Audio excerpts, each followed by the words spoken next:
கல்யாணத்துக்கு மாப்பிள்ளை பார்த்துட்ருக்கோம் இல்லாட்டி பொண்ணு பார்த்துட்ருக்கோம் அப்படின்னா எந்த திசையிலேருந்து வரன் வரும் அப்படிங்கிறது ஒரு எதிர்பார்ப்பு எல்லாத்துக்கும் உண்டு. இந்த திசை அப்படிங்கிறத எப்படி கண்டுபிடிக்கணும்னா அதுக்கு நிறைய டூல்ஸ் இருக்குது.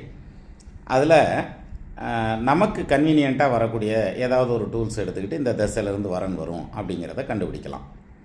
சரி, இப்போ இந்த வரன் வர்ற திசை எப்படி கால்குலேட் ஆகும்னா, பையன் பிறந்த ஊர்லேருந்து பொண்ணு பிறந்த ஊர் எங்கே இருக்குங்கிறத காமிக்கும், அல்லது பொண்ணு பிறந்த ஊர்லேருந்து பையன் பிறந்த ஊர் எங்கே இருக்குன்னு தான் காமிக்குமே தவிர வரன் வர்ற திசை இப்போ இருக்க ஊரை காமிக்காது. ஏன்னா இப்போது பிறந்த கோயம்புத்தூரில் பிறந்த ஒருத்தர் நியூயார்க்கில் இருப்பார், உங்களுக்கு நியூயார்க்கிலேருந்து மாப்பிள்ளை வரும் அப்படின்னு வராது.